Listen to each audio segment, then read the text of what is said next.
This is Melanie Phillips, and what she says here might be the single most brutally honest breakdown of the Israeli-Palestinian conflict that I've ever heard.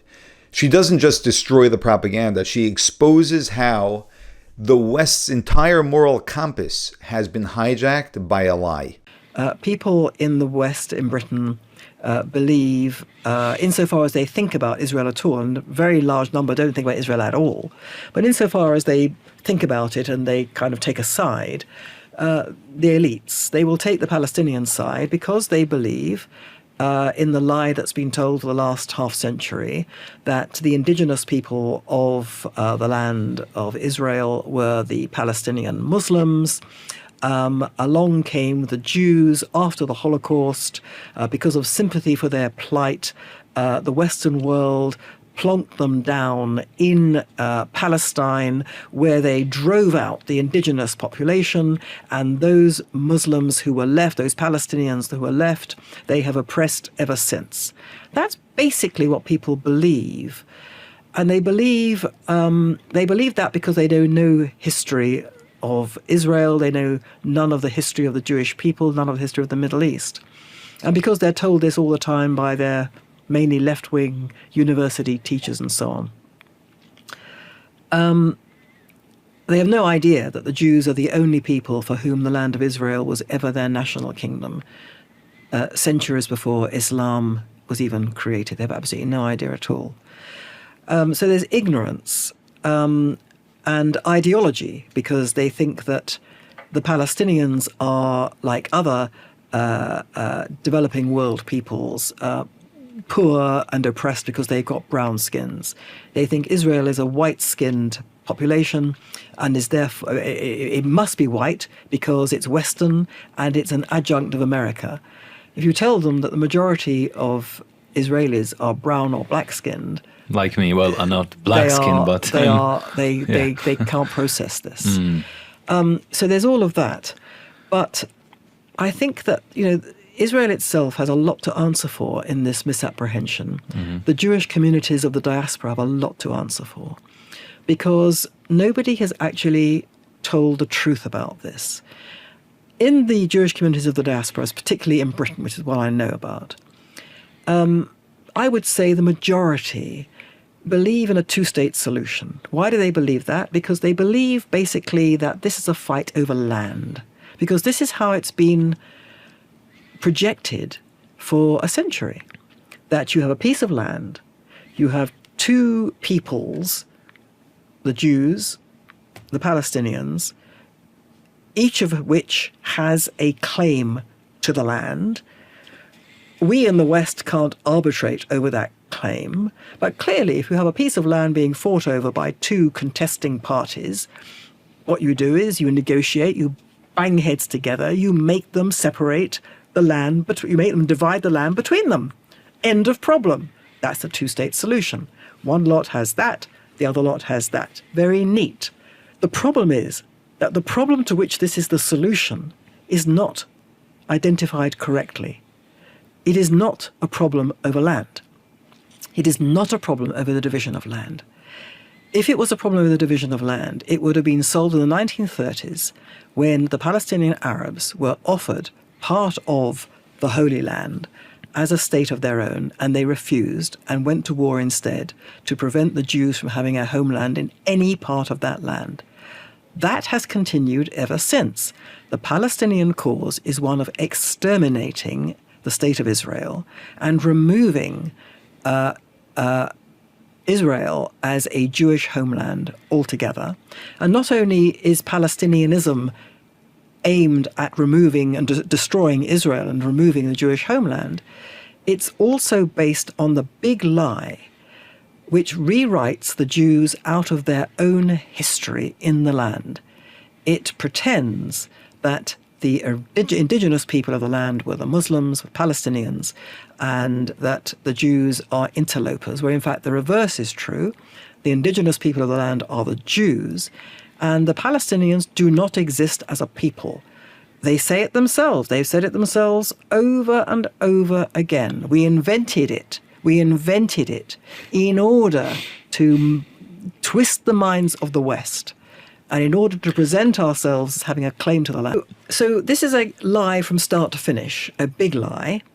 Now, bad enough that the universities have been pumping this out for 4 or 5 decades, bad enough that they have been backed by a very sophisticated, hugely financed, very intelligently calibrated campaign by the Palestinian by Palestinian supporters, by Palestinian Arabs and their supporters in the world to fry the minds of the West. Bad enough that's all happened, but it's happened in the way that it has no argument is permitted against this myth, this lie, because of the silence of the Jewish people themselves, the silence of Israel, the silence of the Jewish diaspora. They may inveigh against, as they do, the excesses of Palestinian rejectionism. They may say, at most, Israel will say, they don't want a state of their own, they want to destroy us. Absolutely correct. But what Israel doesn't say, and what the Jewish community doesn't say, is that this is not a fight over land. This is an Islamic-inspired holy war against the Jewish homeland on the basis that the Jews cannot be allowed to live in their own homeland and rule themselves. It's against Islam. And that's what it actually is. And Israel doesn't say it. And Israel doesn't say the Palestinians are not actually Palestinians, that Palestinianism is a thing that was invented in order to create a myth, but that actually, if you look at what the Palestinians so-called are saying, they're not talking about a two-state solution. They're not even talking about Israel. They're talking about eradicating Jews. Here are the videos. They're all on Memory, the wonderful website that translates all these videos. They're all there. Israel virtually never uses these things. It never says to the West, your two-state solution is the answer to a problem you have yourselves misidentified, and that you are the reason this is continuing. Your support for this false cause is the reason that it continues. Nobody says that from Israel, and nobody in the Jewish community says that in Britain. Nobody. Nobody says the whole thing is based on a lie. Palestinianism is rubbish. There is no such thing as the Palestinian people. This is a lie invented to destroy us in Israel as a physical country and to remove us as Jews from our own history. Mm-hmm. It is the worst and most savage kind of cultural appropriation conceivable. That's what's going on, and it's fried all your minds. They're not saying that. So how can anyone know this? And so when you ask, how can we solve this problem of the West saying, well, the Hamas are bad, but Palestinians are good? The way through that is to say individual Palestinians may be fine. Some of them undoubtedly just want a happy life. They are the victims of their own people. These are the ways in which they are the victims of their own people. But they've been told a lie. You're being told a lie. The lie is that the Palestinian cause is a just cause. It is an evil cause. This is why it's evil. And it is evil because it not only wants to destroy Israel, the only country in the world which is targeted for annihilation, it wants to remove the Jews from their own history. And it's evil, and you should be opposing this at source. You should, the West, not be funding these people. You should not be funding the Palestinian Authority. You should be treating them as political, diplomatic, and social pariahs. Pariahs. Instead, you're treating them as statesmen in waiting. You're treating Israel as the rogue element in this because it dares not to want to be annihilated. That's what Israel should be saying. It doesn't say any of this. Mm-hmm. It could be said. It should be said.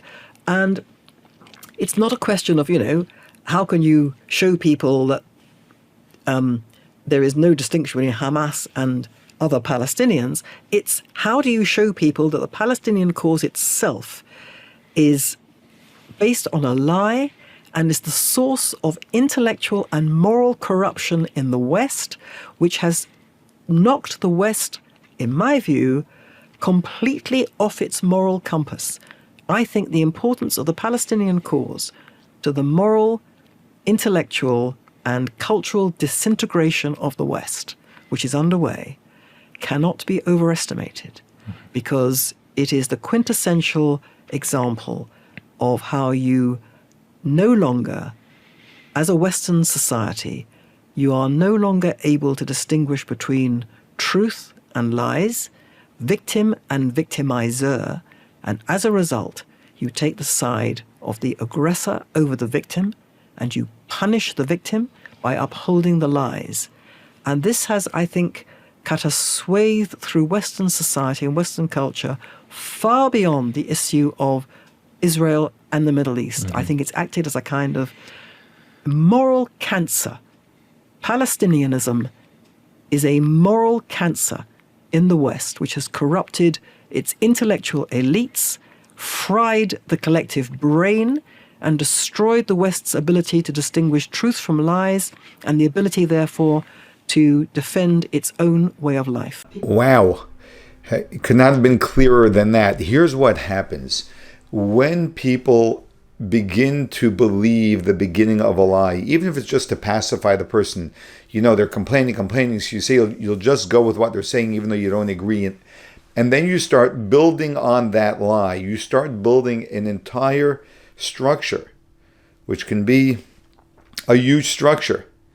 And this huge structure is built on a foundation that doesn't have feet, that's wobbly, it's cracked. And everything you build on it is cracked. And that is how you create corruption, because at the very foundation, there is corruption. The notion that the Palestinians are indigenous to Israel is false entirely, according to anyone who knows anything about history. So never mind all the noise in the street, just any common person who just knows basic history knows that that is a lie. So the whole Palestinian claim is a lie. And we're trying to now fix and appease based on that lie. And that's why we have never seen peace and we will never see peace. And the Palestinians themselves, if you listen to the way they speak in Arabic, you will know that's not what they're looking for.